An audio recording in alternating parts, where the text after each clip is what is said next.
Is that your middle finger? Hello, Yeah. hello, we're Yeah. live. And yes, that is Steve's middle finger. Uh How convenient. how Yeah. convenient. And be like Mr. Bean and just yeah. Hello, Everybody would see. Doolin, our faithful friend. Yes. Keeping keeping the Twitch alive. Keeping the Twitch alive. One Yeah. viewer at a time. One person at a time. It's Yep, okay. I think Doolin's at least worth 20 viewers. I agree. Absolutely. So that, I mean, let's see. I mean, there's always other viewers, but Not Doolin everybody actually like talks. interacts. Not everybody Yeah, yeah. talks. Yeah. So right now, just starting out, we've got 5, but since Doolin's one of the 5, I feel like that means we have 24 viewers. Ah, got it. Perfect. Yes. That's how I feel. Yes. Yeah. Do Kant is also in the chat. Alex is here. Hello, Alex. We haven't seen you in a couple of weeks. It's good to have you back on the stream. Chatting about whatever you guys want to chat about. Starting Weather off, in Norway. what happened to your finger, Steve? Because we were just chit-chatting casually, and then nonchalantly you like waved your hand in front, and I'm like, ho ho ho, what's going on? There's literally like a finger cast. Yeah, it's like it's just a brace thing. Like it's a little metal brace to keep me from bending it. It's not broken. I just I have what's called trigger finger, and I've had it for a long time, and it's finally caught up to me to bite me in the ass. What's trigger finger? So, people, it's common for people who use their hands a lot, like musicians can get it, manual labor people can get it, so gamers can get it. So basically, all the things that I am. Is it like carpal tunnel, but like? It's kind of like arthritis, but not as bad, I don't think. But so I've had it for over a year, and before, basically what it does is my finger will basically just lock in place and not move. So I'll use my left hand as an example. So if I'm like closing my hand and using it, like the one finger will just stay in this position, and I can't move it out unless sometimes if it's really bad, I have to use like hot cold water to kind of loosen it, or most of the time I just take it and kind of pull it back out.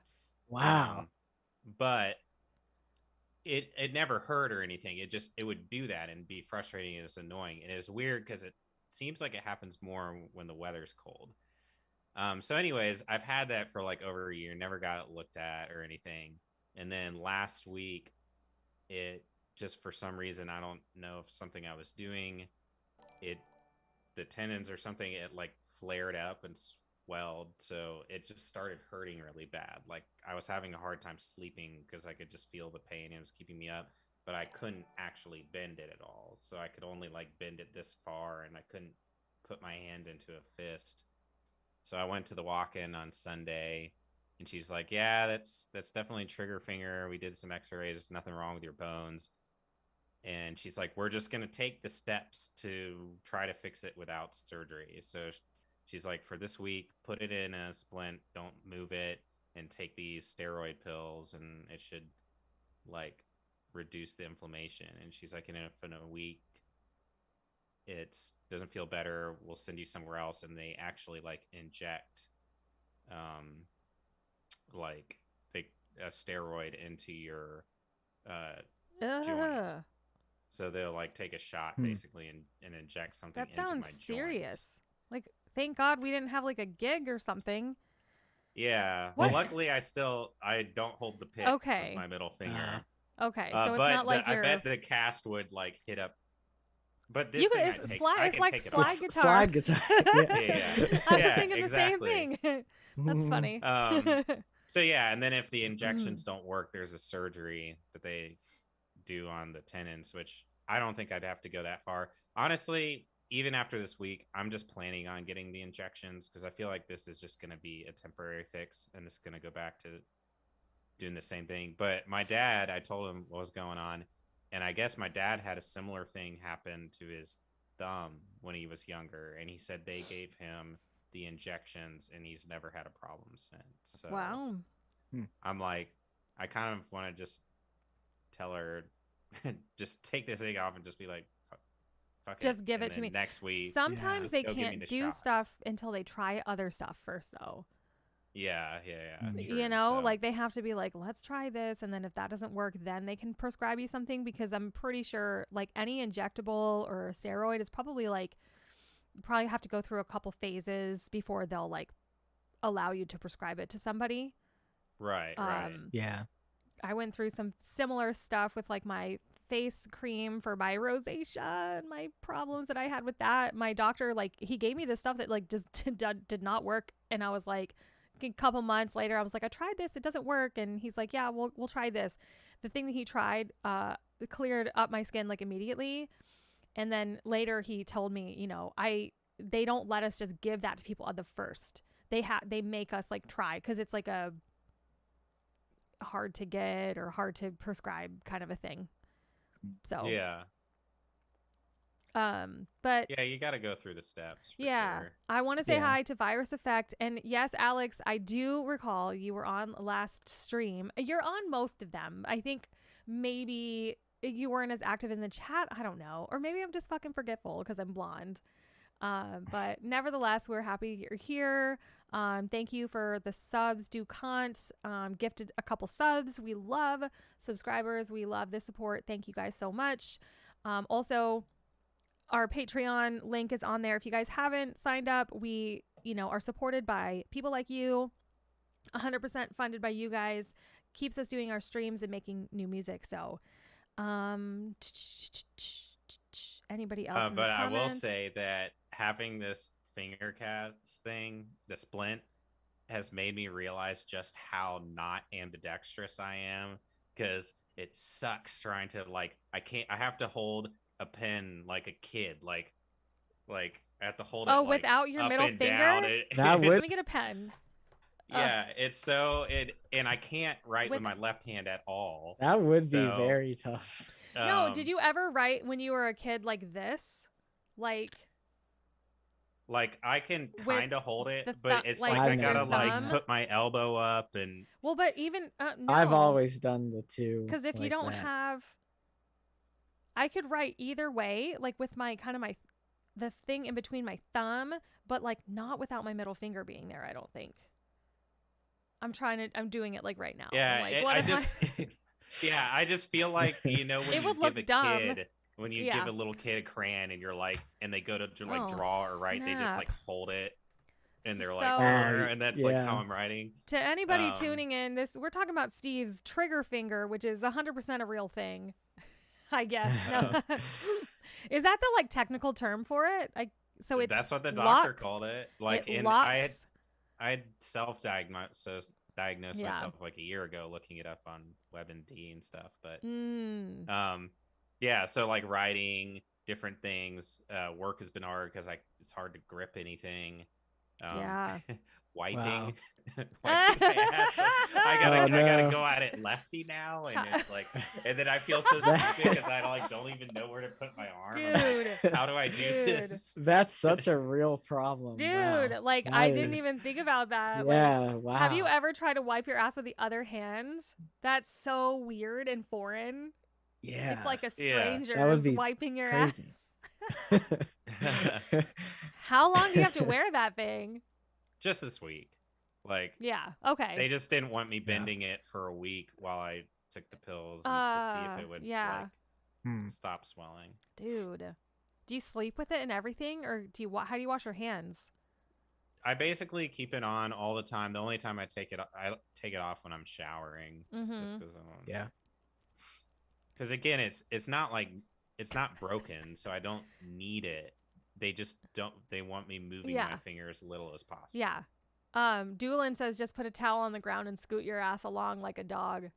Yeah, perfect. That's perfect. Josh, what's in your red Solo cup? Tea. Hey. It's not booze. Well, you look like you're having a party over there. Yeah, there's a Solo cup behind him. There was a party. People just leaving Solo cups everywhere. Yeah, guys. That's like, did you have a party? No. I just have extra solo cups that I'm just using, And that's so I don't like have to do that's dishes. some like college dude shit right there. I mean, I'm definitely, The plastic yeah, I'm dishes. definitely in the full college atmosphere right Yes, now. exactly. With the So cup. Wasn't there like a song? There's like songs dedicated to the red Solo cup. Yeah, there's some country song. I yeah, Yeah. remember a lot of people did it karaoke when I worked at the bar. Oh man. Um, I remember yeah, that was like Josh, a you make huge me think song. of. I have this meme I use a lot. That's like, uh, families coming over, time to break out the good china, and they're like Star Wars birthday paper plates. Oh yeah, Nice. all the stuff you just have stored away, you're trying to use up. So Yeah, or you're just such a Star Wars nerd that's the fine Very, china. that's the fine very china. true. Yeah. So as you guys know, and some of the fans know, Jordan and I, for the past 6 years, have cohabitated without a dishwasher, and it is the primary nucleus of like every stressor in my life. Um, you don't realize, like, even right now, the dishes have been in that sink for like 2 days. We're busy, we're tired, nobody does them, and in the back of my mind, I'm thinking like, fuck, when I'm done, I have to go do the dishes, and it's so annoying. Anywho, so we recently, I'm not like a huge paper plate person or fan, like, but man, it's making It's a difference. it's It's nice. convenient. It's nice. And I will say, so I just didn't like the fact of like throwing so much stuff away. So I found like whatever biodegradable plant-based blah blah that they're selling, right? And so for a while I was like buying those. They're a little bit more expensive, but they're compostable. Mm-hmm. Then I found out that fucking Chinette is just compostable as it is. Like because of whatever it's made of. I think it's already made out of recycled shit. So they started they changed their packaging, so right on the package it's just like normal Chinette, but then it's like compostable. And I'm like, it's half the price of the like compostable, like engineered shit that they make. And it's just regular old Chinette. So we literally do have the Chinette. Like, I remember that being like the worst joke. Like, if you, when you were young, like if you ate off a Chinette, you were like trashy. And now it's like, Wow. no, I'm just doing what's good for the environment. Well, there you go. Yeah. And it's Speak. convenient. I'm sorry. It's you No, just throw I it mean it away. sort of is, but like they're also like not big enough for some meals, and they absorb, like, you know what I mean. But But Right. we started doing HelloFresh, and like every HelloFresh, you're dirtying so many effing dishes, and they're like, prepare this in a small bowl, and then set this aside in a bowl, and like you're using all these dishes, but you're not eating out of them. So I was like, I'm over this. Like I'm getting like paper bowls so I can start like doing my Hello Freshes and just like throwing them away, because I guess they'll if it's compostable, they'll like break down in the garbage. Like you'll still just throwing them away because they have food on them. Like you're not recycling them, Right. but yeah. eventually they'll like break down. Um, so speaking of like compostable and good for the environment or whatever, I just I was on HBO Max and like had finished watching the show that told everybody about last week, and I was like The looking for other pirate stuff. thing? Yeah, and I had forgot, so I had finished that, and I was like, oh, what else do I want to watch? I was looking around, and I was forgot that South Park's now on HBO Max, and since I haven't had like cable in forever, I hadn't caught up, and there's like a whole new season or two that I had missed, so I went through and I've been watching the newest South Park, and one of the episodes is a recent one, and it it must have came out right after Burger King had started doing their incredible burger or whatever the Mm-hmm. vegan burgers are that everybody's The getting. Impossible Burger. Impossible Burger. Mm-hmm. And it was so funny because um like so basically the cafeteria, Cartman's going for, he's so excited because it's Joe Day or whatever, and he gets there and everybody has whitefish and like whatever, and he's like, what the fuck is this? And he's like pissed off, and they're like, all this they're like, the students are saying that they want they're like, everybody's trying to be healthier, and enviro-friendly, smaller footprint, all these things, and they want to, you know, they're like, we want vegan and vegetarian options at the school because, you know, we don't want all the meat in the like cattle ranches that's contributing in global warming, blah blah blah, making this whole fuss. And of course, Cartman's livid and he's pissed about it. Well, later on, they he had a heart attack from being so pissed. So then they're like, well, we can't switch the menu because that's affecting the health of our kids. And anyway, so they're like, how are we going to get this in? So they try to trick Cartman. So they're like, Taco Tuesday. It's all right. And then they tell him, and you think he's going to flip out. And anyways, he meets the guy that like sold them the meat, and he learns about the process of the vegan meat and everything. And he comes back to the school and it's like, I found out about the meat and blah blah blah, and everybody's afraid that he's going to blow up on him. And he's like, no, I'm not mad at you. I'm here to apologize. He's like, this whole time I was getting upset.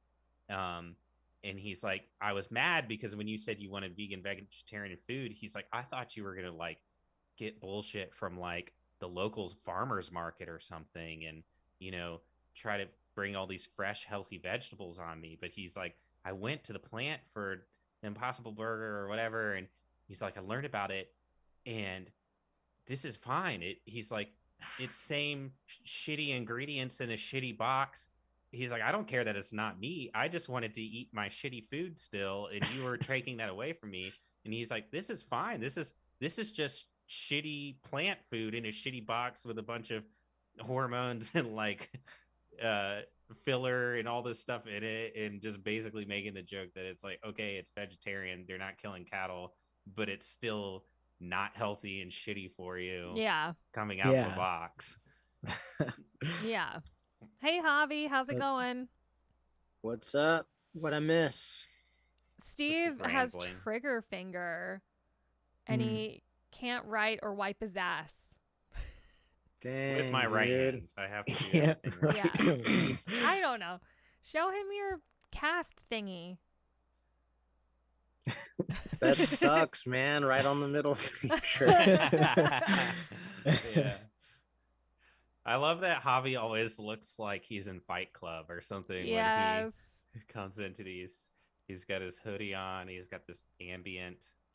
Actually, the lighting looks fantastic. It does look like really nice good. little Nice. photo shoot or something. It's very nice. It's just a little light.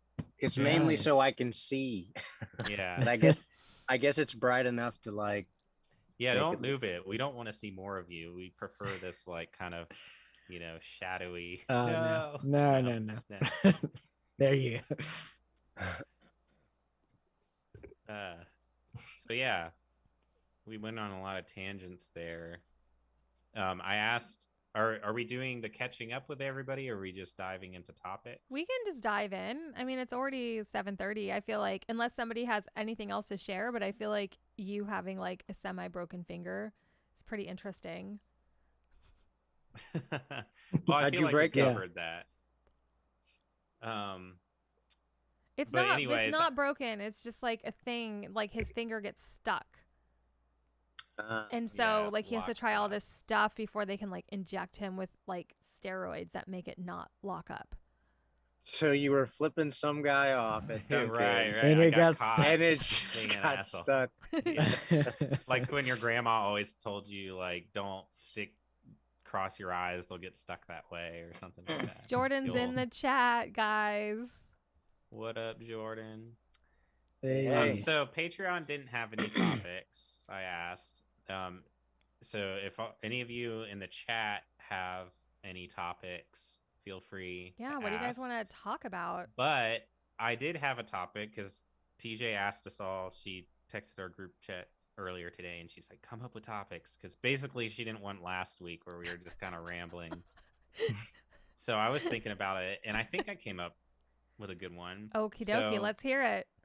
So TJ and I, like, this weekend, I'm going to Florida to go to Universal and Disney. And then like a week later, I think, or 2 weeks, later, TJ is going to Florida with friends to go to Universal. So since we're kind of both doing that on the horizon, what if we talk about like favorite theme parks, favorite rides, favorite memories of like trips you took to a theme park or events that happened? Because those are fun, right? Yeah. Yeah. And they're not video games, so Yes. We will end And up talking about video games and though. then we talk about movies and video games. Yeah. That's okay. So this is the topic portion of the show, and then we'll move on to the video and movie game portion before we wrap up. And Jordan asks, "Why does Javi look like he's being interrogated?" That's so accurate. Like you look like those old movies where they have like the lamp in the person's face, and they're like, "Where were you the night of, whatever." Yeah, Javi needs the voice modulator thing to make his voice deep to mask his voice. So all of you guys that are in like Europe and stuff, like let us know like what's like theme parks like over there. Is this like a big culture thing for you guys? I know there's like Euro Disney and stuff like that. Like but I feel like over here, like there's a theme park like everywhere. There's Busch Gardens, there's Disney, there's Kings Island, there's Hershey Park, there's Six Flags all there's over. A bunch of them. Six Flags has a bunch. Yeah. There's water parks all over the place. Like Dollywood's fun. It's cute.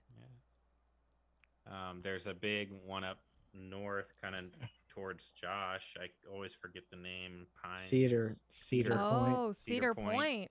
It's Doesn't fun. it have like the world's tallest roller coaster? Like, aren't they known for their rides? Yeah, the Millennium is the tallest, and then I don't know if it's still the fastest, but there's the Top Thrill Dragster. It's wild though. Is that the one that goes crazy. like a straight up? Like straight up. No, yeah, it's like no, thank you. I would never ride that. Did you ride it? Yeah, I've ridden it a couple times. Tell us what it's like. It's nerve-wracking because you get the line's like 2-3 hours long. Dude, and it's like a 10-second ride, 10 or like 15-second ride. People line up to be scared to death. I don't get it. But you're like in the cart and it's like red, yellow, green, and it'll start like it's red and then just go yellow, green, real, like you don't know when it's gonna happen. And it just shoots you and you can't even breathe. And you just fly up. It's exhilarating. Yeah. That sounds if you're kind of like, Josh, have you been to Universal Orlando? Yes. Did you ride the Incredible Hulk? Yeah, when it shoots you through that tunnel. It's not as high, but instead of the slow clicking up to the top, it launches you. Yeah. But made me think of that because they didn't have the red, yellow, green. They have the person controlling it, and when he hits the button, you go. So I remember it being funny because he'd be talking to everybody, and it's like, oh, Incredible Hulk, blah blah blah. And sometimes I wrote it like 6 times in a row. Sometimes he would like make a joke and hit it on the punchline, or sometimes because he'd always try to like throw you off when he was gonna hit the button. Yeah, always kind of fun. Yeah, I want to say they do the launch too, like on this ride too. But I remember the Hulk. That was funny but it doesn't. There's like an audio of him transforming though, but you don't know when they're actually going to shoot you out of it. Right, like as you start to go into the tunnel, it's the voiceover of like Bruce Banner being like, oh, I'm changing, blah blah blah. But that was a big thing when the ride first came out, but since it's been out for a while, I remember I went on a slow day and they didn't do any of that stuff. They would just start clicking it and the guy would just like randomly hit the button. Yeah. That does remind me, I can't remember what water park, but there was a water park that had like a body slide, but they would like drop the floor from beneath you, but not tell you when. He'd be like, okay, ready, set, go, then wouldn't do it. Then just do it at the most random time, and that was scary. Oh, man. And it's a water slide? Yeah, it's like a tube. No, thank you. Yeah. Why do I hate all of this stuff? All right. TJ, so just Alex brought up a theme park in Norway. I would like you to pronounce it for everybody. just Alex? I want to say it's Tusenford. Tusenford? Yeah. I mean, that looks about right. If they pronounce... Or Senfried, maybe. Maybe that's all just one. Senford. It is Norway, so there's a lot of like... It depends on how they pronounce the... Senford. Okay, Senford is like my final answer. Tusenford? Alex will tell us if we're right. Skipping the two. No, like Tusen, like that would be pronounced like sen, like with to Senford. Okay. No, okay. No, I don't know. I'm probably TU like... is just silent. Oh, Yeah. Tucson is correct, or Tsen is correct. Which one? Tell us. They're both kind of wrong. He says. Fried.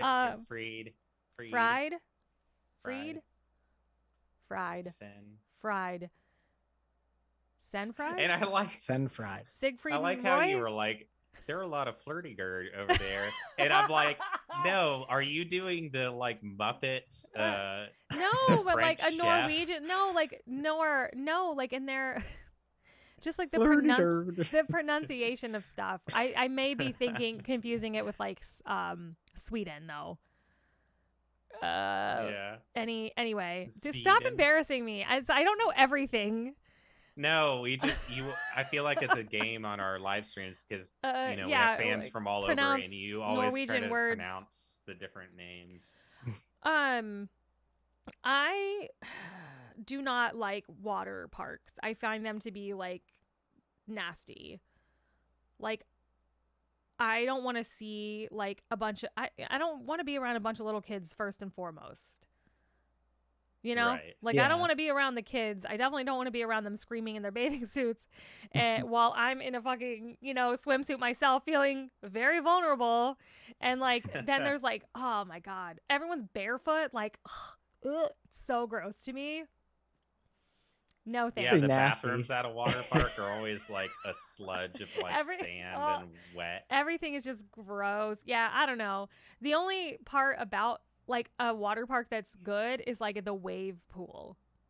That's fun. The lazy river is Lazy good. river is fun too. Okay, I take that back. I would just do the lazy river.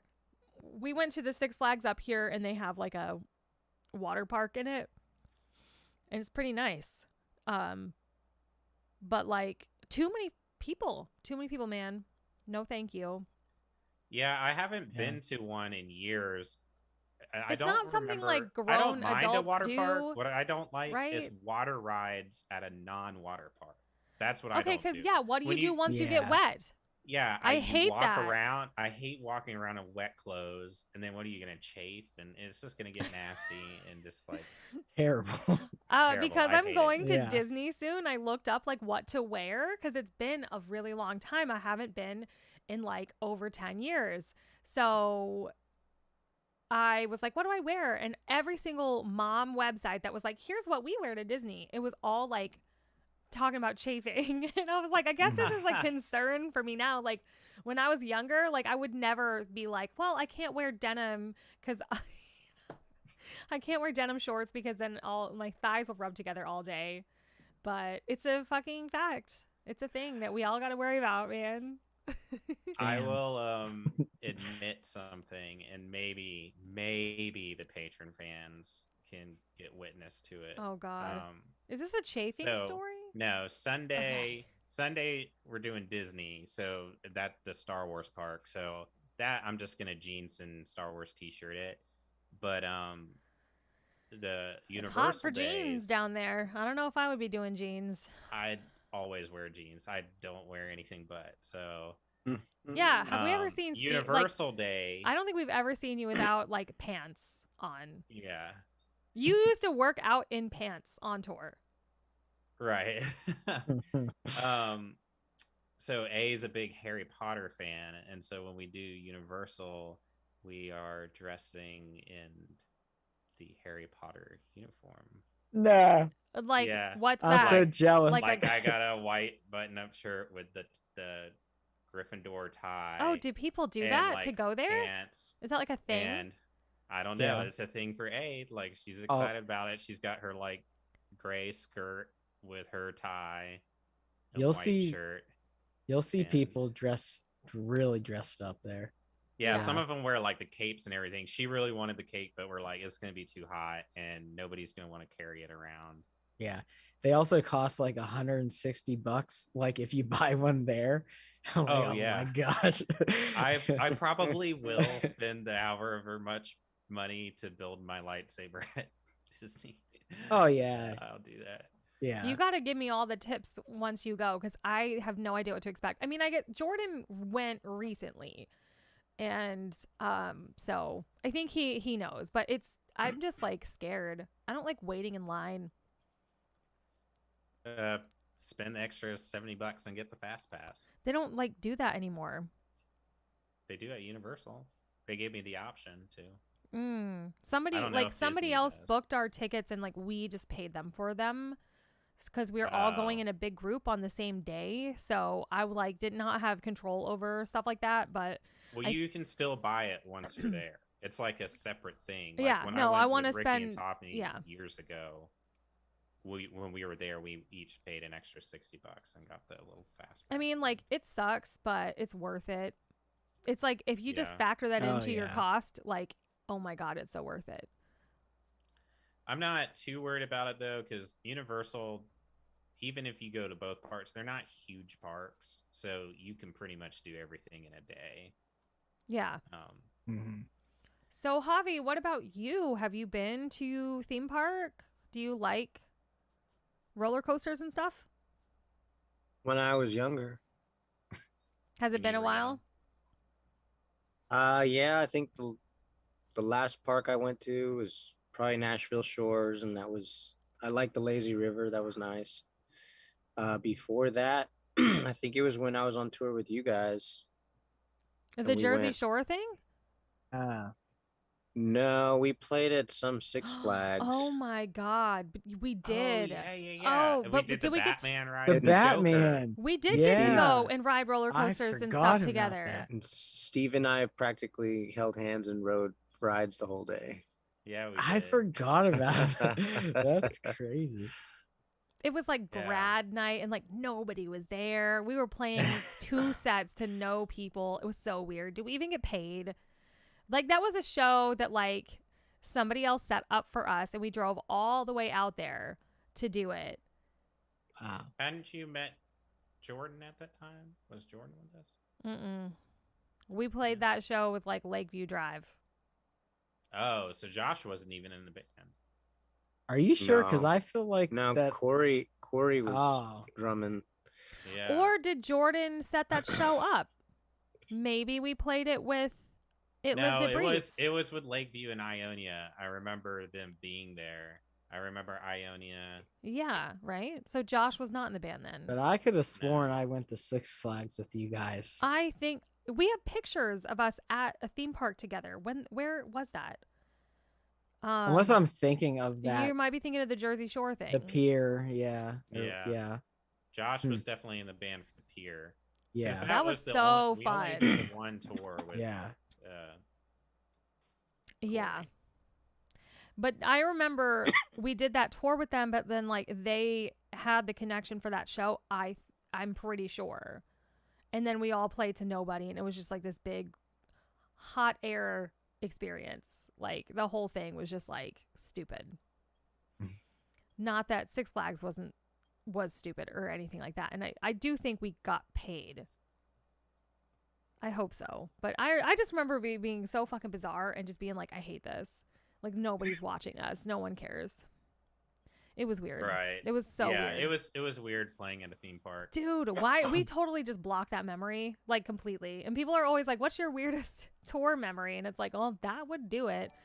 I'm pretty sure we all just drove up just for that one gig. I don't even think we booked any gigs in between here or there, like from Nashville to Washington, D.C. It was in like D.C. or Baltimore or some adjacent place. That wasn't even part of the tour. No, we just went out after. Tripping. Then maybe Josh was in the band. Maybe Corey had left, and maybe that was like an initiation. God. No, that was my first show with you guys, and Josh was not in the band. Corey Yeah. Because I thought Brandon your first left after the tour. Okay. Your first show was at the Six Flags show? Like, I remember seeing photos of you and Corey was the drummer. But, yeah. That must be it. Because old BB was but I also the don't. guitarist on the other tour. I need to find this photo. I mean, there's this picture. There's this really cool picture of me and Kevin, and I feel like he was wearing an It Lives It Breathes shirt, but now I'm not so sure. Like, I'm second guessing everything. Yeah, no, Javi pieced it together for us. So we had not met It Lives It Breathes at this point. No, this was after our very first tour. So Brandon had just left. This is like Javi had just joined. So many years ago. I think Corey left after that. Yeah. After that, before the next tour, and then we had. I don't blame him either. After a fucking stupid gig like that, for being like, I don't want to do this. Y'all are crazy. Why are we doing this? Like, fuck. So I wanted to get into the memory, like, favorite memories, but real quick, just we'll go in a circle. Just say your favorite theme park and then your favorite ride. Okay, I'll start. Mine is Busch Gardens, and I love Montu.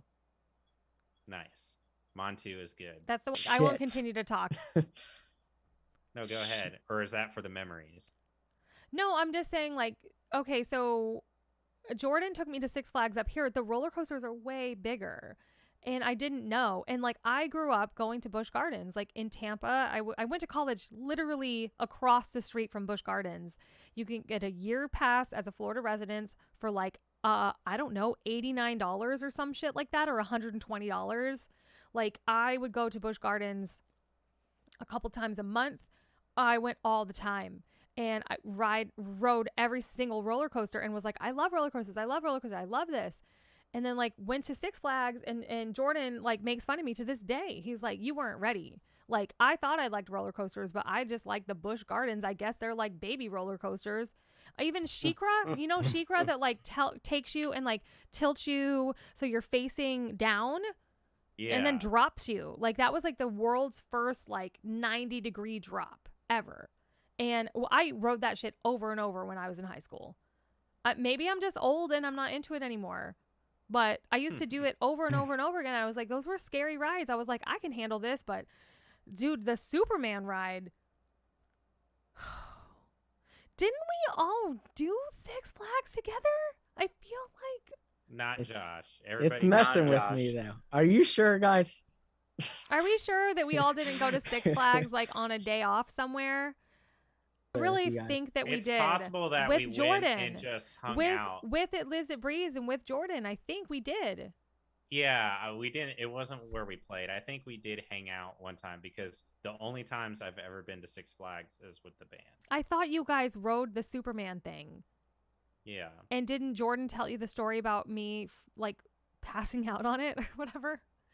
Dude, he'll remember. I'll ask him. I don't know. Or I'll look through my phone. Or was it with Stitched Up Heart that we went on a fucking know. day off? It sounds like a blame shift thing, honestly. History's a blur. Okay, so Josh, favorite theme park, favorite ride? Yeah, it's probably gonna have to be Cedar Point because I am a roller coaster fan. But probably my favorite ride there is the Millennium, which is like the tallest and longest roller coaster. Damn. So and you're on it for a while. So, yeah. Damn. Yeah, it's pretty exhilarating. Nice. Javi, you got a favorite park, favorite ride? I got a favorite ride. What's your favorite ride? I like those little teacups at the fair. Oh, God. The ones you sit in and you can, like, spin around. Are you a masochist? It's nice. Oh God, those instantly make me want to vomit. I can't handle those G-forces. They're fun. Yeah, you're preparing for space travel, Javi, is what you're doing, right? Oh, and the spaceship where you're like, that you're like stuck against the wall. Yeah. Well, isn't that when you go? Don't they give you the G-force training before when you become an astronaut? So Javi doing the teacups is he's really just training to do an astronaut. Hey, man. Gotta get to Mars. Hey, I'm just saying props to you because man, I die on those things. Like I'm like instantly nauseous. I'm like, let me just sit in here and don't spin it, please. I'm just gonna hang out. Just be in the center with the DJ. Yeah. I I think I'd have to say the Universal Islands of Adventure is my favorite park. But my favorite ride is on their Universal Studios side. It's the Mummy ride. And I think I like it because it's like Universal Studios is known for all their like 3D interactive ride stuff. More so than the roller coasters, but the Mummy is an indoor roller coaster that has like real fire and 3D like projections. So it's like they added all the theatrical stuff to the roller coaster, and at one point it like goes up and stops and then goes backwards, like because it's you're like gonna hit the wall and the Mummy like pushes you back. It's like pretty cool. Yeah, that did remind me. There's that ride at Disney, and it's that Aerosmith ride. Do you guys ever ride rock that? and roller coaster? Yeah. And that like shoots you out kind of not really expecting, or like really quick or something. Yeah, that's a fun ride. Yeah. It's funny listening to Steven Tyler like talk. You're like on tour. I remember there's like street signs and stuff. Oh yeah, like when you walk through, yeah. The one, so the indoor roller coasters are kind of weird because that you're in the dark. Like that's weird. Like what's the other one? Space Mountain. Space Mountain. Oh, I swear to God, riding that, I was like, I'm gonna get my head chopped off, because you know what I mean. I'm pretty sure the whole time I was on that ride, I was like, yeah, because you can only kind of see all the scaffolding and roof. stuff. Yeah. You can like see the roof, and it's like sketchy. And I'm like, this is for kids. We're not supposed to be on this. We're too tall. I don't know. I think favorite memories next. Favorite theme park memories. Like, you have fun memories from being at the theme park. I mean, that dude, like the log flume on the Jersey Shore Pier was like the best ride I've ever been on in my fucking life. Like, and even just hanging out with you guys during that was like a pretty cool. It wasn't like, it's not a theme park. It's kind of like a pier, so there's like a couple like carnival rides mostly, but that was so much fun. And that ride was like the coolest.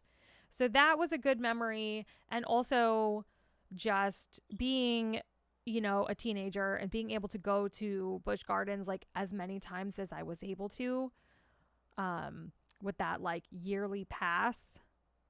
We just raised hell. I mean, we were a bunch of goth teenagers fucking hanging out at Busch Gardens. That was like my whole summer before college. So good times. Josh, you got a favorite memory? Yeah. I would say I was like a little kid, and we went to Kings Island. But we actually were at the water park portion of it, and it was like one of those water slides that you're in a tube, and I couldn't get in the tube, and I slid off and started sliding down without a tube.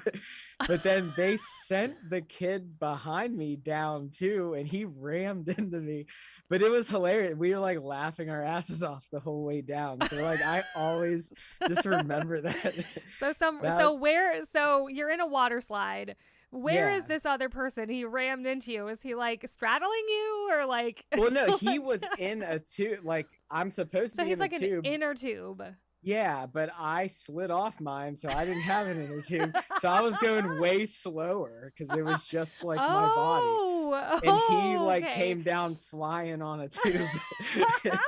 Wait, where was your tube at this point? Up? I don't remember. I think they just were still holding it, and I just flew off. Because at the top they like hand it to you. You hop in it, right? And I was a little kid, so I'm sure they were like holding it, helping me in, and I just flew off.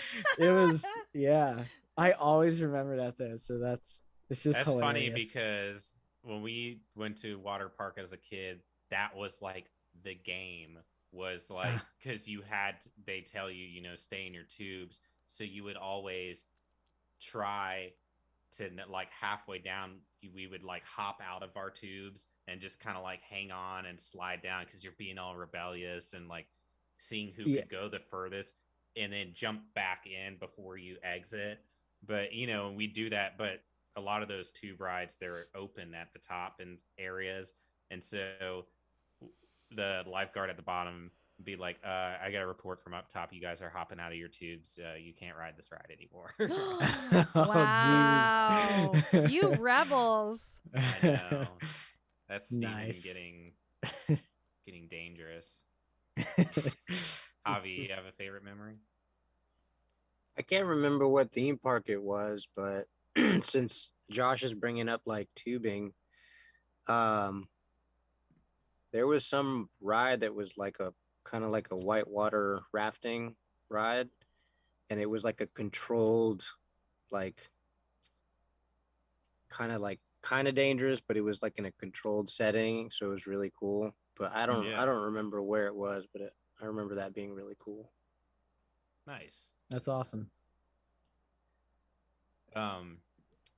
Like I just grew up going to different theme parks all the time, and like especially in Florida, like Busch Gardens, you get the Florida residence. So I mean, basically for the price of a day ticket, you get a year pass. So Yeah.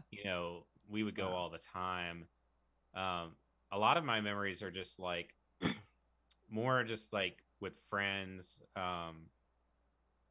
I mean, in general, I think the coolest thing about theme parks is I feel like as a kid, that's probably the first time you get to experience independence where it's like you're out away from home, but your parents aren't hovering over you. It's like, oh, go do whatever, meet us back here at this time. So it was like cool to be able to be like, oh, we don't have to hang around, because everywhere else in my life, if I wasn't home, it's like your parents there. So there was that freedom aspect that was always cool.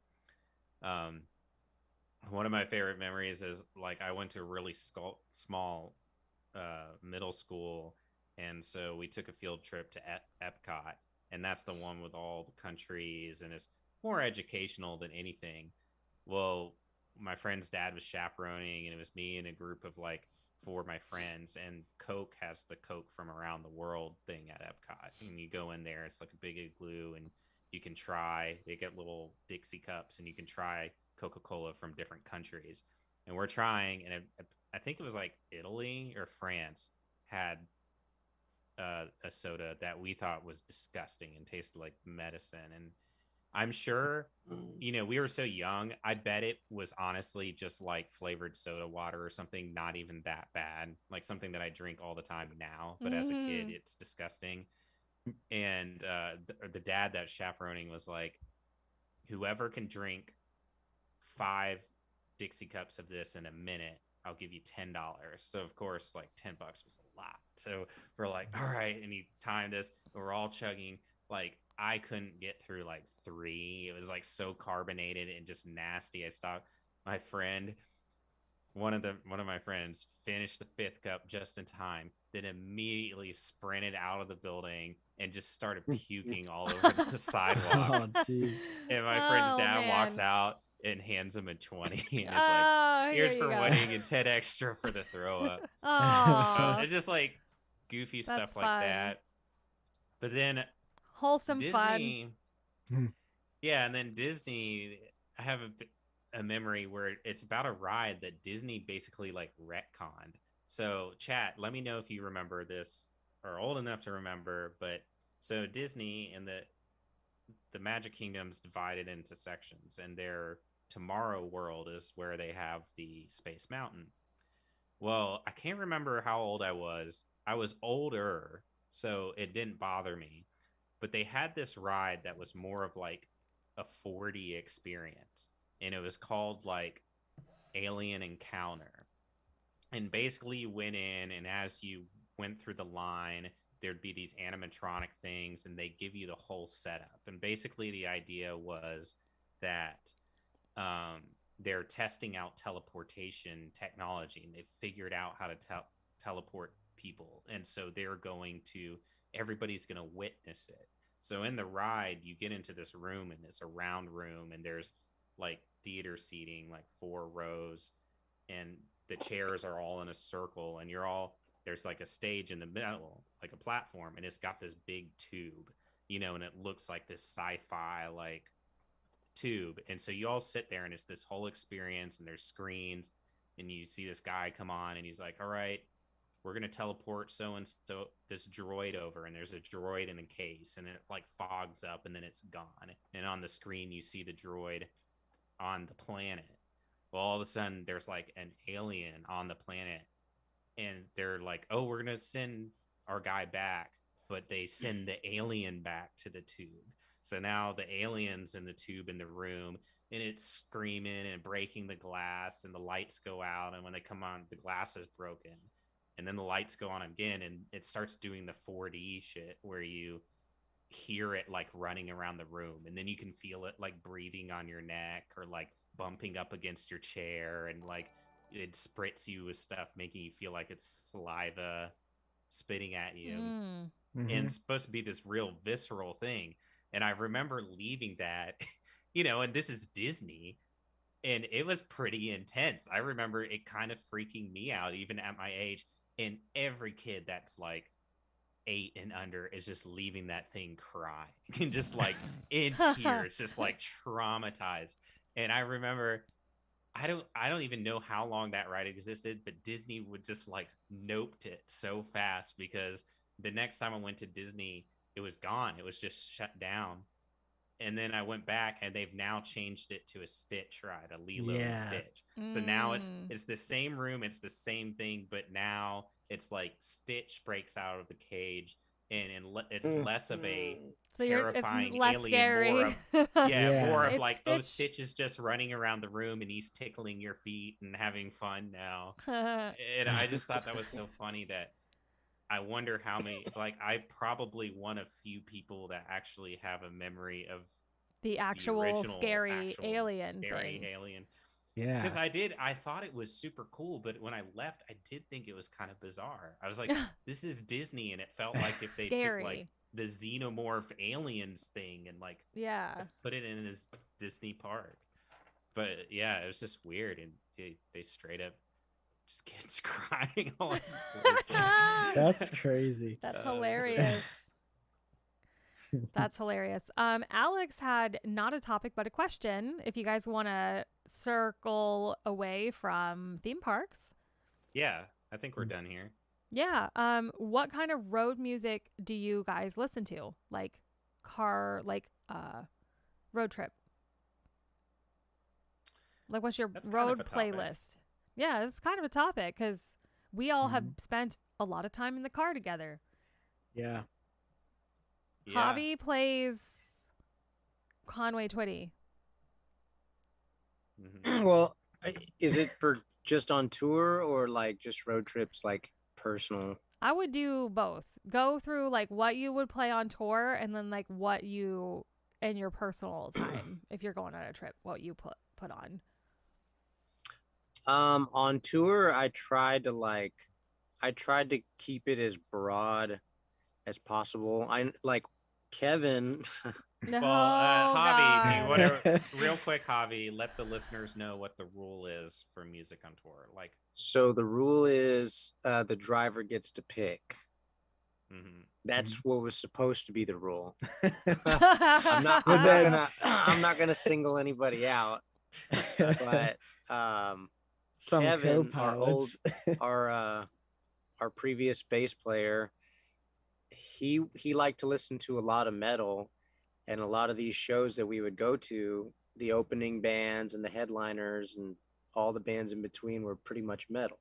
So like I tried to like stay away from that as much as possible, and I would at times like listen to like a lot of country, Conway Twitty, Roy Orbison, and like Los Lonely Boys, and just anything that was removed from what we were doing on the road. The Los Lonely Boys days were like good days. Mm-hmm. That was some good music. That was good. Yeah. That's good road trip music right there. That is Yeah. like ideal. Yeah. Next. Well, so that's your nearly days for now, you personally on your solo road trips. Well, I haven't had a lot of solo road trips, but like if I was, I'd probably put in something that's not gonna like put me to sleep. So like I think the last time I went to Texas, just put on some Blink, something that's kind of upbeat and poppy. Um, yeah. Lately, I've just been listening to a lot of podcasts, so Yeah. Yeah. that's about it.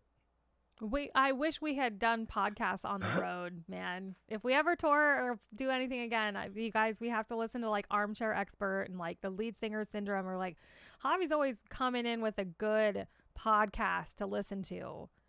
Yeah. You know what I mean? Like I always take your recommendations. They're always good. Corey used to on our first tour. Corey was into Joe Rogan. Yeah, big time. and that was before I got into podcasting. Yeah, Was just like, but he was like I ahead of the didn't curve get it. on podcasts. He was so ahead of it. Now all we all do is listen to podcasts. Yeah, I But didn't get it. I even- was like, why do you want to listen to people talking? And I was like trying to jam. But then when you're on the road all the time And all you you're hear is music. playing music, it's like, Yeah. you got to get away from You it. just want to hear somebody And talk. Night Crew, Steve, you would play some podcasts every once in a while, like some of the movie review podcasts and stuff. But yeah, me That and was- you when we were Night Crew, Yeah, listened that to was movie always- reviews. That was a good time. Well, Night let's Crew. go to TJ next, because this is an interesting one, because Tavi just revealed the rule that the driver picks. TJ rarely drove, so so TJ, you were either at the mercy of everyone else, or I mean, you would sometimes just lay back there with your headphones. What were you jamming? I would like bring episodes of TV shows on the road. I don't remember if I ever brought video games because I don't think I had a Switch yet. I don't know. I mean, depending on what tour it was, I was probably 100% just texting Jordan or someone else. So music wise, you were just listening to what we were playing. Yes. I don't know. I slept a lot and I can't really remember. But like TJ was on drugs the whole time. No. I do remember like the few times I would drive, I would always put on like Taking Back Sunday, Fall Out Boy, or like Avril Lavigne, something kind of like pop punk, and just because me and Kevin would like sing along. For some reason, he was always my co-pilot. I don't know why, because then everybody else would be sleeping because you guys were like Night Crew, and then he would wake up and him and Javi would drive together a lot. I drove a few times, but I don't know. In my defense, I feel like it was not like an issue. Like I could drive the van. You guys just like didn't want me to. I think you drove one time and we all looked at each other and then the rest is history. Yeah, we're like, never Hey, again. maybe We were like, I really okay. didn't.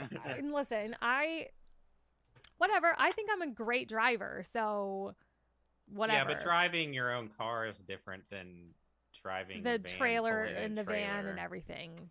But I'm definitely not a bad driver. Nobody No. nothing fell off or anything like that. But I kind of really like this question about separating it from like, oh, you know what I did listen to a lot on tour was like Lana Del Rey. That was a lot of what I was listening to. Was just like over and over Lana Del Rey. Because I think I had just figured out who she was and I was like obsessed. And that's all I wanted to listen to. But for my road trip, like I go on a lot of car trips with Jordan. We go up to Vermont at least once a year. Sometimes we go to New York once or twice a year. And then we recently did our whole honeymoon. So I like to pick music that fits what we're doing. Because I'm like, okay, if we go to Salem, there's literally like a spooky playlist that we put on. And it's like Witchy Woman and like just kind of like songs like that. There's like a Halloween like playlist and we just put that on. Because all the That's songs cool. kind of have like a spooky vibe. When we go driving through the mountains, we put on like folk music. And folk music is like ridiculous as hell. Like if you ever sit and listen to like old folk music, they're singing about like the most controversial shit. It is like crazy. They're wilding out. I'm like, yeah, like they were all like anti-Vietnam, anti all this. So their songs were like protest songs, man. They were like punk, but like a softer, and you know, a bunch of hippies making protest folk songs about smoking weed and shit. It's pretty awesome. First time chatter wants to know if Season of the Witch absolutely by Donovan was part of that. Yeah, Season of the Witch. And when we were in the desert for like our honeymoon, we played this open road playlist, and it was like Born to Be Wild, Highway to Hell, like all those kind of songs. There's like a whole playlist. A lot of like Bruce Springsteen is on it. So that was like our open road playlist. And then of course, when we were in view of the Rockies, we had to put on John Denver.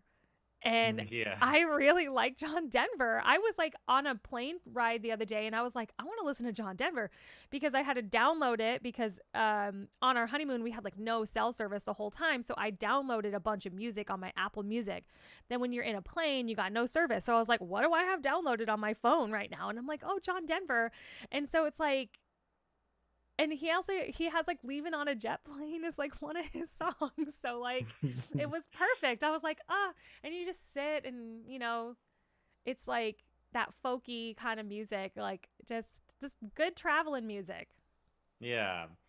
I can confirm TJ does like a theme, and I feel that if TJ wasn't in if we had a party, like I was like the whole theme was like I feel like if you weren't pursuing music, if you weren't managing right now, like you would be a party planner. Like I think TJ, because she can plan a badass party. So I thought about doing that. I don't know if that's still in the cards for me, but you know, I think I would be good at it for sure. Yeah.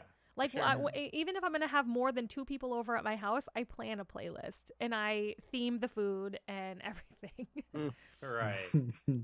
Get out the fine china. I like to entertain. Josh, you go next. I'll pick up the rear. I'm the rear guy today. All right, the rear guy. Yeah. The rear guy. Yeah, I mean, well, definitely pop punk is a staple in my tour music. Yeah, definitely some Blink, State Champs, 4 Years Strong, Day to Remember, all those. But it's Night Crew. You would literally play like Angels and Airwaves and Plus 44 and then Blink. Like it was just like nonstop. Especially if me and Javi were together. We go through their whole discography from like start to finish. But I do remember one time like playing like the Dumb and Dumber soundtrack was really awesome. That's such a good like traveling soundtrack. And then like listening to stand up, that definitely was a thing. I feel like we would do a good bit. But yeah, I guess for my personal, it's pretty similar, but I don't know, I vibe off of like 90s music when I'm driving, like Goo Goo Dolls, Matchbox 20, like stuff like that. Like I really yeah. So yeah, I'll play a lot of that on top of the normal stuff I listen to, but I'll listen to like stand up and podcasts now. Like the last time I drove into Nashville, I'm pretty sure I listened to I listened to Mark's podcast, so it still has to do with Blink, but like I was, you know, but definitely some 90s I would say is a big, and that's just something. That's a long drive, right? It's like 8 hours by yourself. Yeah, so even like I'll just put on like a 90s playlist. It's just something about it's good. I don't know if music. It's exactly. Yeah, it's just good traveling jam music. Yeah. So yeah.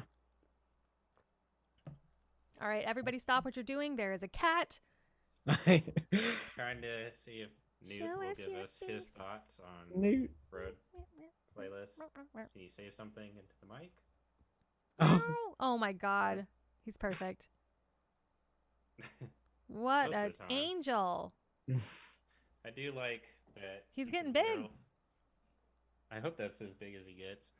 I like that you can literally do anything. The band kind of knows, but like that my daytime driving was it kind of just was whatever I was into that year. You know, it's kind of like I go through phases in music, and you know, maybe that year I'm like, you know, and I just whatever I was into that year, I would kind of play during the day. But my favorite thing at night is my thing was after when I was night crew and after we had played a show and everybody was most of the time drunk and obnoxious. We used to fucking raise hell in the back of that van. And we were always I would hooting just and be hollering. pissed off because I'd be the sober one. I'm having to drive. So at night when I would night drive, I would still put be on drinking the most chill. most days. Yeah, I'd still drink, but I'd stop myself. You know, no, like the rest of us, like in the back of the van. yeah, still drinking in the back. Yeah. But I at nighttime drive, I picked the most chill, like super vibey music ever, like Bjork and Sigur Rós and all this stuff, purposely to just kind of annoy them because they're annoying me, but annoying. Also put them to sleep, because then they it worked. And they would just fall right asleep and they'd just start drunk snoring.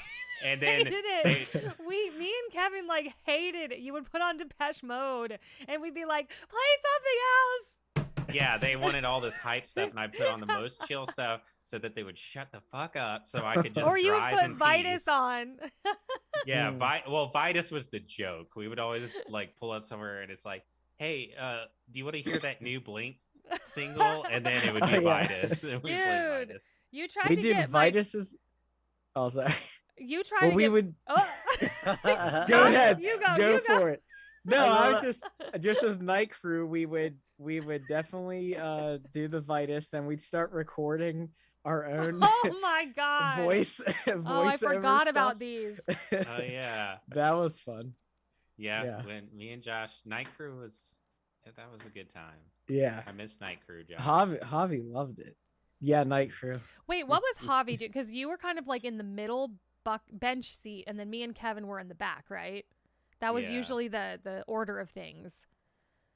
Javi had the middle bench. Javi would be burrito, and then he would have Amanda on the phone, and that was that. Yeah, he'd be burritoed up in his. You'd always have your head in that middle seat. In that middle seat, yeah. Or did I take the middle seat? Maybe I slept after we parked. I always slept there, but because I couldn't sleep in my bunk. So honestly, I actually could have this wrong. I think maybe I used to take the seat during the night drives, and then Javi and Kevin had the we bed. were in the back.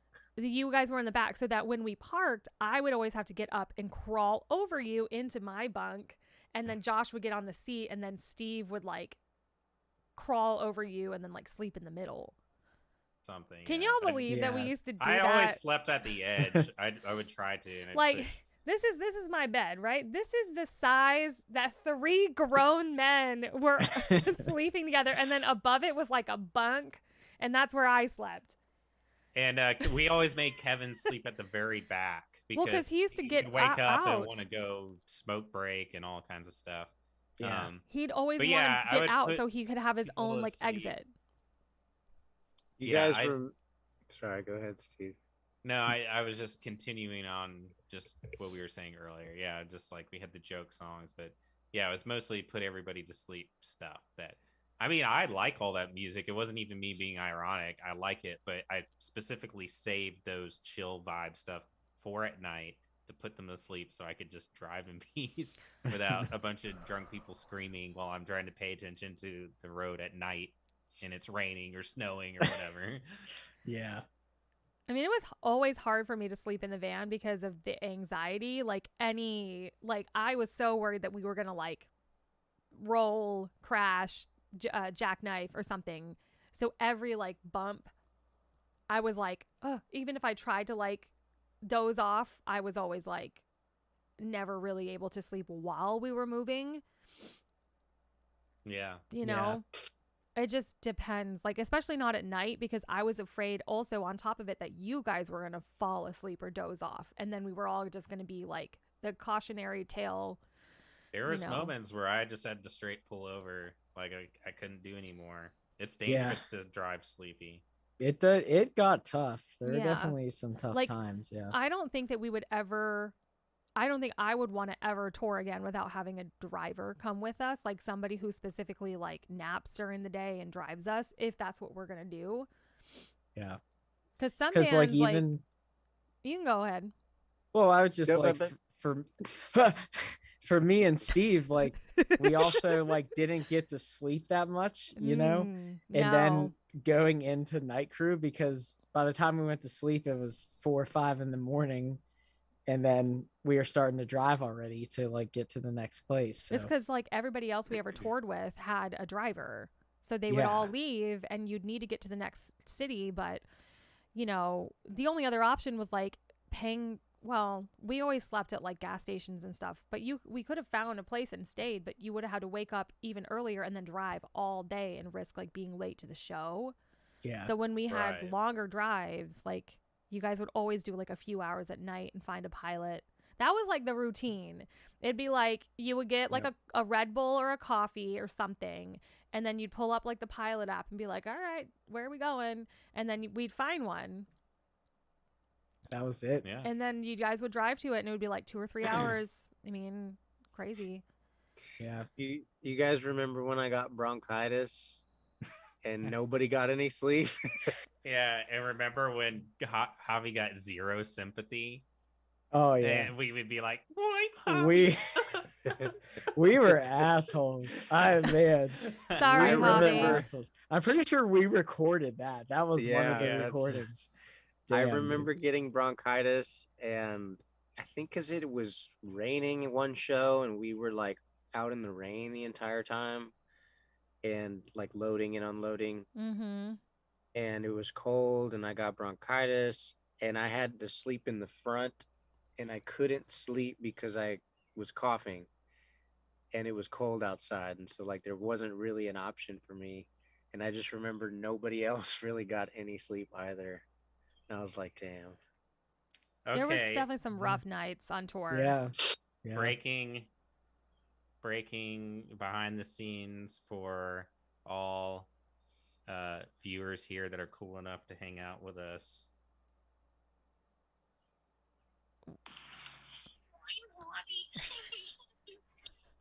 Hey Siri, nice to talk to you again.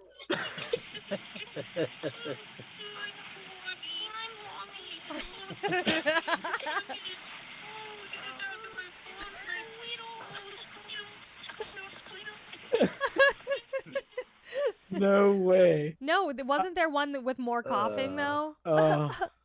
Siri, it's nice to talk to you. Because that was like we were so mean to each other.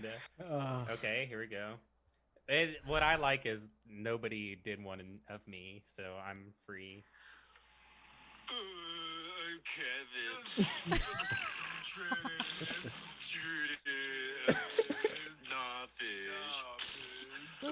Oh, what? We were so mean. Nah, dude, it's like you dick ass. It's a Jersey. Okay, that sounds really mean now. Wow. Okay, what about this? Ooh, baby. Squeedle, squeedle, squeedle, beetle, beetle, oh, fuck, shit, god damn it, this is bullshit, I dropped a napkin, oh, shit, ooh, look at the babies, ooh, beep, beep, beep, beep, beep, little kitties, look at the boo-boos, squeedle, squeedle, squeedle, fuck, god damn it, somebody, there was a person, shit, somebody wanted to talk me piss, Am I really like that? That's so funny. Oh my god. Am I really like that? Yes. Wow. Man, that was a risk. I didn't even proof it before I. That was a risk, Jesus. That was there mean. was none of like me and Steve because we made them. I'm pretty sure. I don't know. Funny. Yeah, we all used to poke fun at each other. We still do, but yeah. But it's like more of a like we're best friends in an endearing way. Like yeah. It's out of Speaking love. of old Yeah. and feeling old, James brought up in the chat that he remembers when we used to do the fundraiser and we'd get signed pictures and handwritten postcards that we'd send out on tour.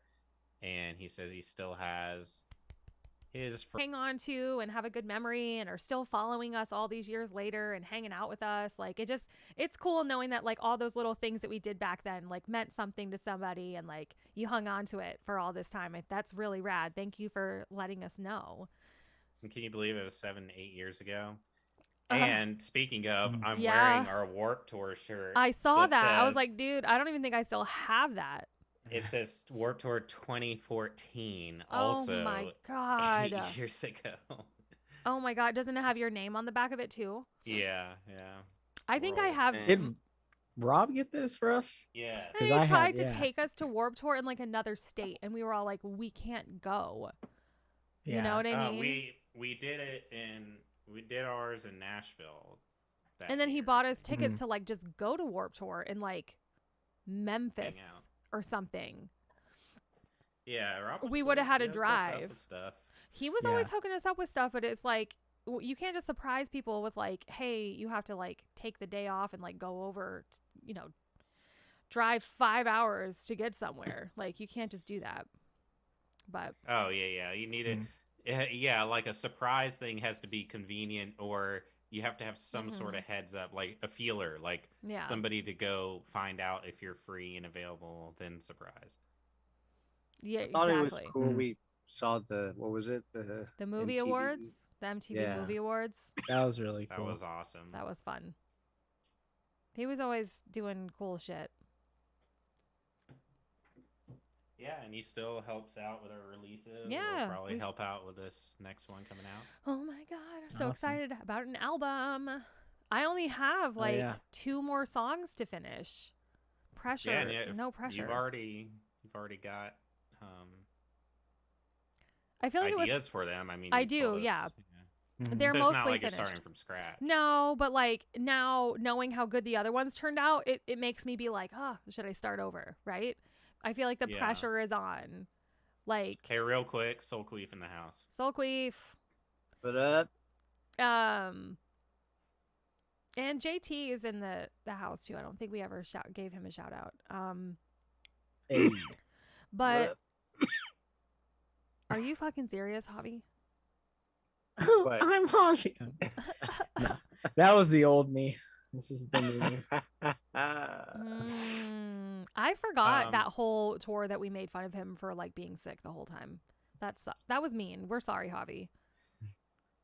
Yeah, I still have a little bit of trauma from it, but I'm okay. It's all good.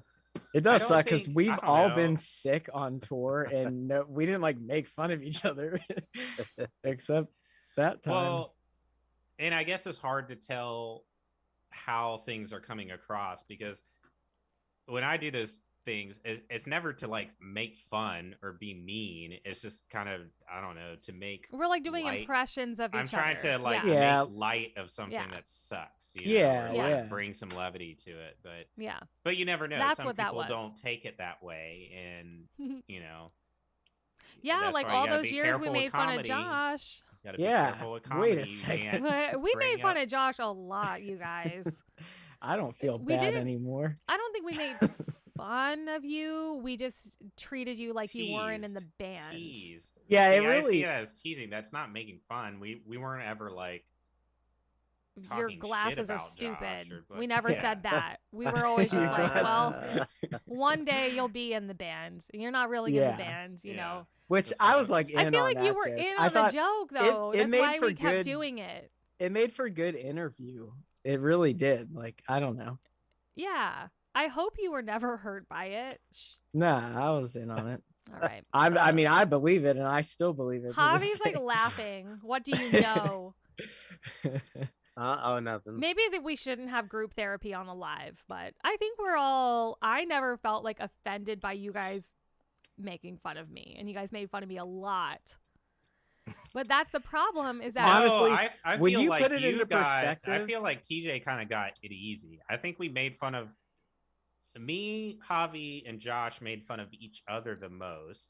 we made fun of Kevin, but not as much because he would get so butthurt and react. Yeah. And then we made fun of TJ the least because she's the queen of the band and we didn't want to suffer the wrath. Like we also had a healthy respect and fear of our leader. And so we tried to minimize the teasing of TJ. You know, because we need her at her top, you know, for the performance. Right? I just didn't. We can't beat her I didn't do anything that warranted being made fun of for. Just the BB stuff. Yeah.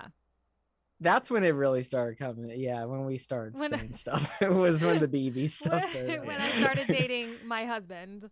Yeah. When I started dating Jordan. And we were, again, like, on the phone all the time. And, well, we actually toured together. So I feel like that was probably, like, worse for all of you guys. Because Jordan would, like, ride with us a lot on that tour that we all did.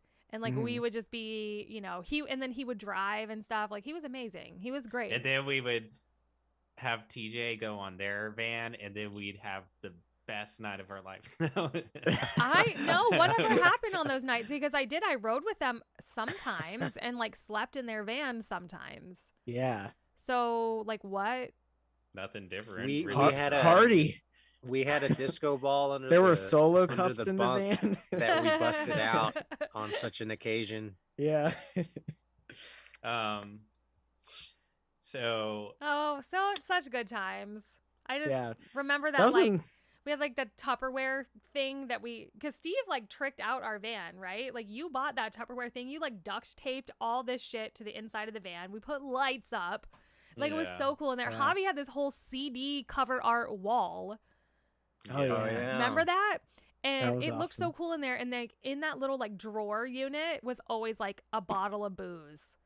Yeah. Or several. There was always like something in there and everyone else's snacks. That's where all of our food went. Like Steve was like, we're all going to put our snacks in here. And then we had like a tote with our the rest of our snacks in it. We were pretty organized, but when I look at it after not being in there, I was like, after so many years of like not doing the van tours, smelling it, looking at it, I'm just like, how did we do that? Yeah. Yeah. It was the time of our lives. Crazy. As we finish up here, see if the chat, I know some people in the chat are in our Patreon group. TJ was just talking about, she brought up the new record coming out. She brought up that she's working on lyrics for the last two. I mentioned on the Patreon, I made a post when I announced that we're going live tonight that we're currently we're starting day one of recordings at the end of May. Josh is going in for drums, so we're currently about to get into pre-production with our producer, and he's finally winding down from tour, and he's had a chance to listen to the demo tapes that we've been doing, and he kind of shared with us his standout tracks and like the ideas that he's coming up. And so I wondered, for the listeners, if any of you are in the Patreon, we've made that demo available to all of you. There's a link on Patreon. You can go listen to it, and you can hear all the songs before anybody else, before we've started recording. And I'm sure Doolin has listened, but anybody else on there, Doolin and anybody else who's a patron, if you've listened to those demos, what are your thoughts? Or do you have any standout tracks on that album? Like, or do you have any favorites, I guess, like just out of curiosity? Because basically our production schedule is because our producer plays guitar in a band and goes on tour, we have to kind of work around that. So we're going to be recording the album in chunks. You know, we're going to have to do a few songs at a time as he's in town. And since we're doing that, we're going to try to release a single as each chunk is done, which I think is kind of nice. It kind of spreads out content. It'll give everybody something to listen to while we wait. So it's not like we're just waiting, you know, however long to do the album. You'll get a little bit of this. And so since we're doing that, we're trying to be conscious of like each of these chunks having a good, strong single to release. And so I think that's part of the pre-production. And anyways, just out of curiosity, just if anybody's heard it, I use it while the chat shares if they can. Josh, do you have standouts? What do you think are like if we, because since we're going to record it in basically like three chunks, if we released a single for each chunk of songs we did, so what do you think would be like 3 strong ones to release as singles, kind of saying, hey, this is the new album? That's a tough one because kind of in love with all of them. It's hard when you're like part of it, right? Yeah. And I've been like rehearsing through them, so it's kind of like they're all in like such a level playing field now. Damn, you put me on the spot, Steve. What about Javi? Do you have any favorites? Yeah. I got Brian's text on the ones that stood out to him, and so I kind of like went over those. I haven't listened to like the updated version of all of them, so I'll probably do that tomorrow. It's getting there. They're definitely coming along, you know. They're sounding good. They're like, it's really cool when you can kind of like put the puzzle pieces together and like kind of hear it develop, you know. So yeah, right now it's almost more like looking at potential, because I mean, it's structurally they're pretty much there, you know, like the key elements are there, but you know, the song could be very different once the final product comes out. So yeah, I think when Brian says stand out, I think what he's looking at is like potential, like, you know, this is something I see, you know, being, you know, just at the top tier.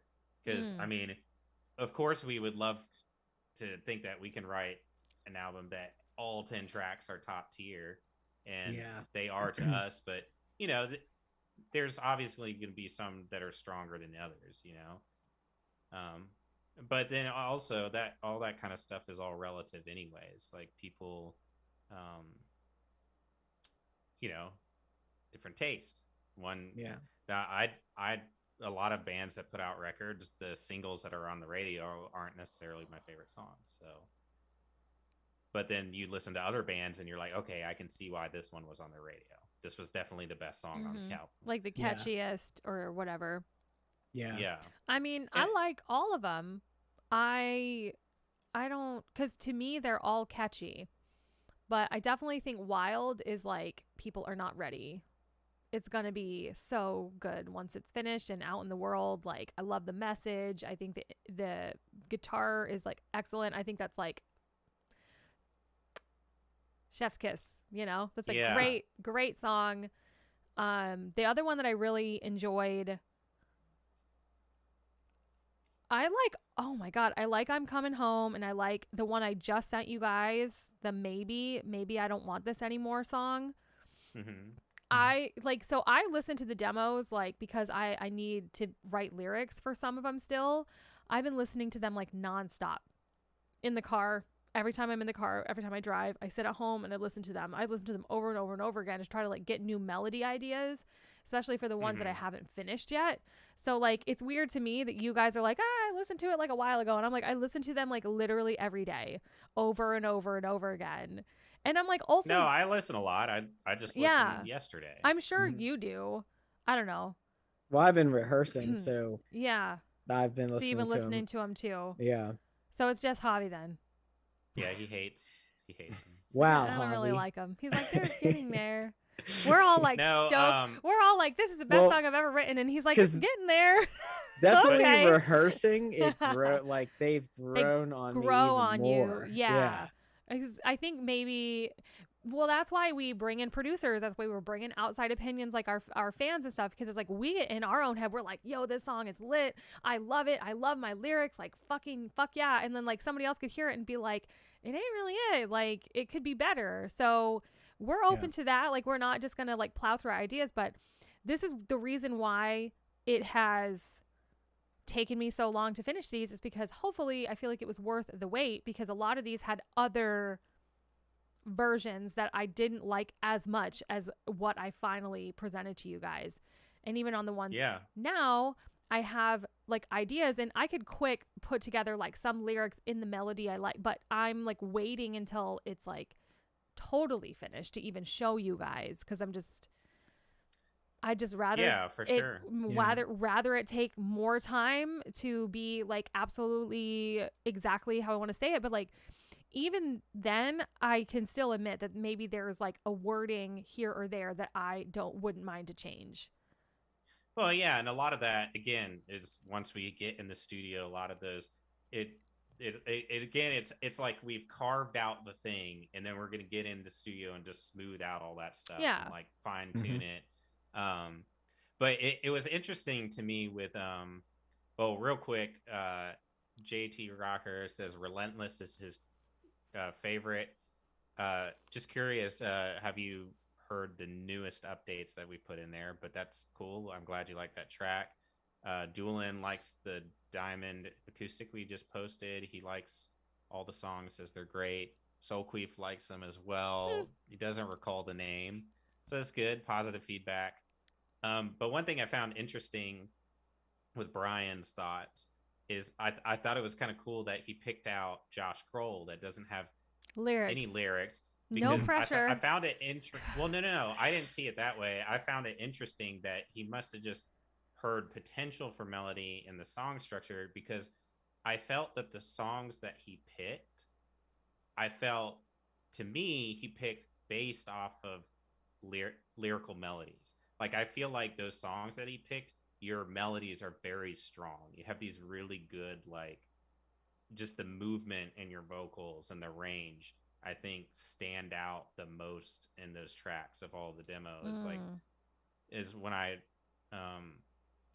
was kind of like listening to, I listened to it after he picked those, kind of trying to figure out in my head like what would make him pick those songs. Because like I think when I was asking the question, they're also like the most unique in a way, like because I'm Coming Home, I think that is a weird song and I love it. I love that it's weird. Like, the chorus is catchy, but I'm singing low. And in the verses, it's all that I don't even know what key that's in. You know, it's like disjointed and it's weird. And then I do these like really, really high notes, and I'm not doing my normal TJ thing where I'm like spitting out lyrics like I do in like every other song. And that part that right before the chorus, I love it, where you go up there. Yeah. Right just before the chorus and come back down. Yeah, I think it's great. It's super catchy. We don't have anything else like that. It sounds different. I think just that song, even your guitar is like so unique. You know, like the way that you play guitar and write is like really unique. Like, you can always tell when it's like a Steve song, because there'll be all these like weird little like meow notes like out of nowhere. Like, and all these like a riff in the middle of the line for no reason, like, you know. But I actually like that, you know. I think we all do, right? It makes it more unique and cool. And I think the songs that Brian picks, because trying to put your finger on like that flavor that we have, I think those songs have that. And the other ones might teeter on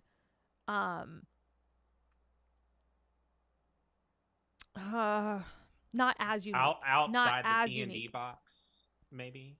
Oh, you're saying not as unique. Mm-hmm. I was thinking maybe those were maybe more outside the Nearly Dead's box or something. No, I think we're of what defines who we are. I think that is who we are. I think that defines us the best. I think those outside of the box things, that is our sound. Like, that's, you know what I'm saying? Yeah. Mm-hmm. Well, and my question when I was asking you guys was more not so much like in comparing to each other what's the best songs. I just think, because when you think about it from like a single, like, okay, if we're going to pick 3 songs to be singles, I think there's certain things you have to think out think about outside of is the song just good? You know, like Yeah, it has to be because unique, different. It's about A presentation and stuff. signature Because like sound. yeah, because I totally agree, and I'm right there that Wild is one of my favorite songs on the album, and I think it's one of the strongest. But that's not the type of song that you would release as your first single from not releasing any, because I think it's so more acoustic and pulled back. Like I feel like not having an album for so long, like thinking about it just as far as like marketing and promoting the album, you kind of almost want that first song to be a punch in the face. I feel like and the then second single is always Wild. the slow song. What's that? The second single is like always the slow song. Yes, and then Yeah. like second or third release Wild, but the first one, you know, you wouldn't release Wild as the first single, in my opinion. Just thinking about like hyping the album and stuff. So it's just funny because there's different things to think about when thinking about these things than just, oh, is the song good? Do I like it? You know, it's Well, like that's you're kind of, it's I a was just presentation. Go ahead. yeah, I was just gonna say like all that cloud of marketing and presentation, like that's all stuff that's like once the album's done, it's like Yeah. you know that's all like just Well, the thing is we don't really have that luxury because we're recording the album not all at once. And so basically we're going to finish 3 songs, and then Brian's going to go on tour.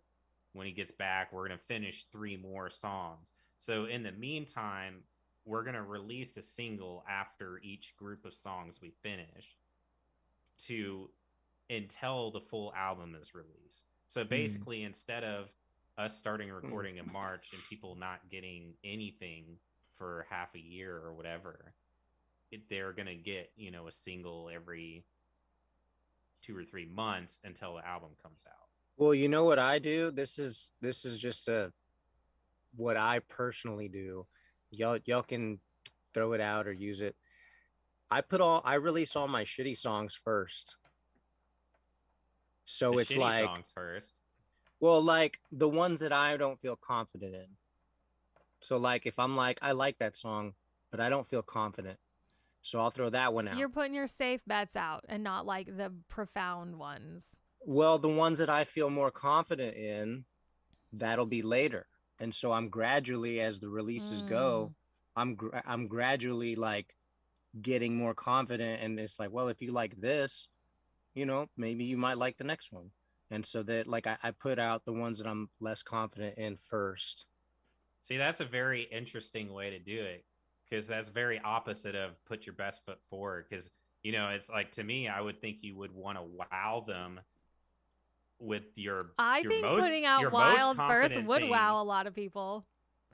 Well, possibly. Just saying. I'm not saying that we're gonna do that because I don't really want to do that, but it would be like a lot of times when you're looking to gain some sort of interest, it's like do the opposite of what everyone thinks you're gonna do. Would anyone think that like after 3 years of a hiatus, we would be like, here's like an emotional acoustic jam? Yeah, No. well, I mean, that's why I'm like second single, maybe. I still want it first on the album. I think it needs to open I like the that album idea. for sure. I think that's cool. But yeah, going back to what Javi was talking about, it's just a very interesting take, and I think it's very interesting that you do that, because I would feel like I would want to put my most confident that I feel like I know people are going to like this song. I feel good about the song. If I can sell them right out the gate, then they're automatically going to be curious and listen to the other stuff, and then I can trick them into listening to the album where all the shit is on the album. Whereas like I feel like if I put something that's not a sure bet, then there's less of a chance that they're going to enjoy it. And if they don't like that first impression, why would they come back to listen to the next releases? You know, it's like, I think. Oh, go ahead, Josh. Sorry. Well, I was just kind of another layer to what like you were saying, Javi. I think that's interesting that you could think of it as is like sometimes though you don't know if the listener, if it's going to hit them the same way it hit you. So like what you feel most confident about the song, they might not even It might just be like, that's a cool song. That's why it's important to get like your outside opinions. Like, like let the people listen to it. Let you know, producer, publicist, all those people, they kind of listen to it and they're like, no, this I think is gonna whatever. I mean, it's kind of or do we just like, you know what I mean? Like, what are we like? We don't really have a reason for overthinking it. To me, out the gate, the first single, I feel like that's for the fans. Like, I feel like we haven't done stuff in so long. There's still people out here who give a shit about us, who are listening to us. So we're going to give you a heavy ass rock song. Don't worry. Yeah. So I feel like the first single is for them. It's the like, thank you for the wait. Here, we're confident that this is something that you're going to like. And then the next single is kind of like more of a what we wanted to do. This is what we like. Yeah. This is what we want to do. Well, all of the songs are what we want to do. So. Well, yeah, but also kind of coming from the last few songs we've released are all acoustic too. So maybe that could also be another to hit them. Well, yeah, the last single we did publicly, not to patrons, was acoustic. So yeah, Believer, right? Yeah. Believer. Then we also released Can't Make You Change. That was a little earlier, a while ago, in the year. Yeah, like early last year. We do have some good comments. I want to know, JT says almost all songs have great names. I want to know what song doesn't have a great name. I don't even. These are kind of like the unnamed one. Josh Grohl, yeah. Josh Grohl's a working title. That's the working title. That's the album title. Thank you very much. Josh Grohl. Maybe is my favorite, followed by Redemption Story, then Supernatural. That's Doolin. Was going through them, and I mean, it's hard to pick favorites because I tend to gravitate more upbeat and even more to songs that are bass heavy, or I can at least hear the bass clearly. There's some really cool bass lines, but because these are rough demos, I don't even know if this is just like filler bass. Like, yeah, it's like I played the bass, but it's not like it's been mixed well or like in the pocket, sonically. Like, or you might even change up the part. Because once you get into the studio, you can be like, oh, let's make it a little bit more interesting here or there. Like pepper in some a lot of them, lines. I was just following the root notes just to fill in. Because that was part of it is like some of the songs we did get a little bit crazy into it. But for the most part, we didn't want to do too much because we wanted to leave the creativity for the studio. We're like, we just want the foundations of the songs now. But we did. You did that, Steve. Yeah, I speak for the whole band, right? We don't fucking sit there on Pro Tools and add a bunch of shit. You do that. Yeah, I can't help it. I just like. I was fine without all of that. They've got piano, they've got strings, they've got like electronic elements, like they got sound effects and shit. And I'm just like, I thought we were supposed to like not do that. I know, and that's even stripped back for me. I was just like, I can't help it. It's just like I get in there, I'm writing, and then like ideas pop in my head, and like, you should just shut it off. Just for shits and giggles, literally take all of that out before we go into the studio and let us all listen to everything, just the guitar and the vocal. Yeah, well, I have to do that anyways for scratches for Josh in the studio. Yeah, so you should do that and let us all listen to it because he might even think of some new ideas. I know that you wrote the drum parts to the guitar, but not to like the vocal and the guitar. Yeah. So it's like maybe you'll think of something different. Not that you need to. I like all your drum parts, but I'm just saying like I feel like saying your drum parts need work. We have to like shake it up a little bit. You or know? even if it's harder to write to when you already have pre-existing ideas that you can't get out of your head. Yeah. Even if like TJ says some kind of like lyric at a certain point, like the music could enhance like that specific word or something. Yeah. Right. Yeah, absolutely. Doolin says there's one. Oh, have you heard Stone by Alice in Chains? That's a great song with bass, but it's mostly at the start of the song. I don't know. You'd have to play me like a clip. I'm sure I know it. But Yeah, I hear the word stone, and all I can think of is Like a stone. Audio Slave. Yeah. Mm. Like Well, I feel like it's time to wrap up, guys. This has been a really fun. We did not talk roller coasters, Steve's broken middle finger, the way we make fun of each other. Some tour stories were thrown in there, and talked a lot about the new album. So I think this was a very successful night. We actually sounded like we're a band tonight. We Yeah, talked a lot we're like- about music. Nobody wants to hear about that. Yeah. That's why no one's watching. We need to talk about video games so they tune back in. No, we have a couple people on. We've had like a steady Yeah, no, I'm just joking. steady stream of people here on, especially on Twitch, man. We should just start doing these just on Twitch.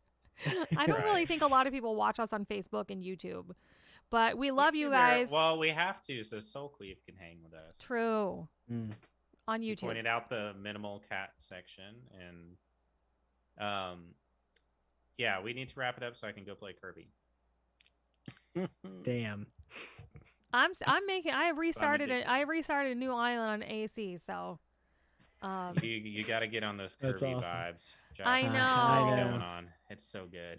Listen, man, one more month and I got some games to catch up on. I can't wait. But we just had somebody come in on YouTube, Wyoming 88. Y'all, I've been listening to since almost the beginning in the 2013. Nice. Love the music. Thank you so much, Wyoming 88. And more new music. We're working on it as we speak, and we're about to head into the studio and strip away everything and build it back up, and it's hopefully going to be the best thing we've ever done ever in our lives, because why would you do anything less, right? But yeah, it'll be Absolutely. the best thing we've ever done up until this point, and then later we'll do the next best thing. The next best thing. Yeah. All right, any final thoughts from the bandmates? No, I'm hungry. Zip it. Zippity doo dah. Zippity doo dah. All right, everybody. Thank you for joining us. Please hang out with us on our Patreon page. We are 100% supported by people like you guys, you wonderful, wonderful people who support us on our Patreon. We are completely fan funded. You guys help us making new music, keeping these streams going, and we have a lot of fun interacting with you guys. You know, we are an open book kind of a band, and we love getting to know you guys. Every week, we will see you next Wednesday without Josh, I think. No, I'll be here next Wednesday. Yay. It's the following Wednesday. Will Steve not be here next week? May or may not be. I get back Tuesday, but I think I have a long work day Wednesday, so it just depends on if I can get wrapped up. Well, even if you can't, we're probably still going to do it. And then I think the week after that is when I'm going to be in Florida, so we might not do one that week. I'll be out of town too, so Right. probably, yeah. Okay. All right, guys. We can just talk shit. For any of the details, if you don't want to miss a stream, make sure you subscribe to us on Twitch and all the places. You will get a little notification when we go live. And our Discord is up here. We post every time. And just follow us on social media. You know, just keep up with us, because that's when you'll know if we're like not doing it that night.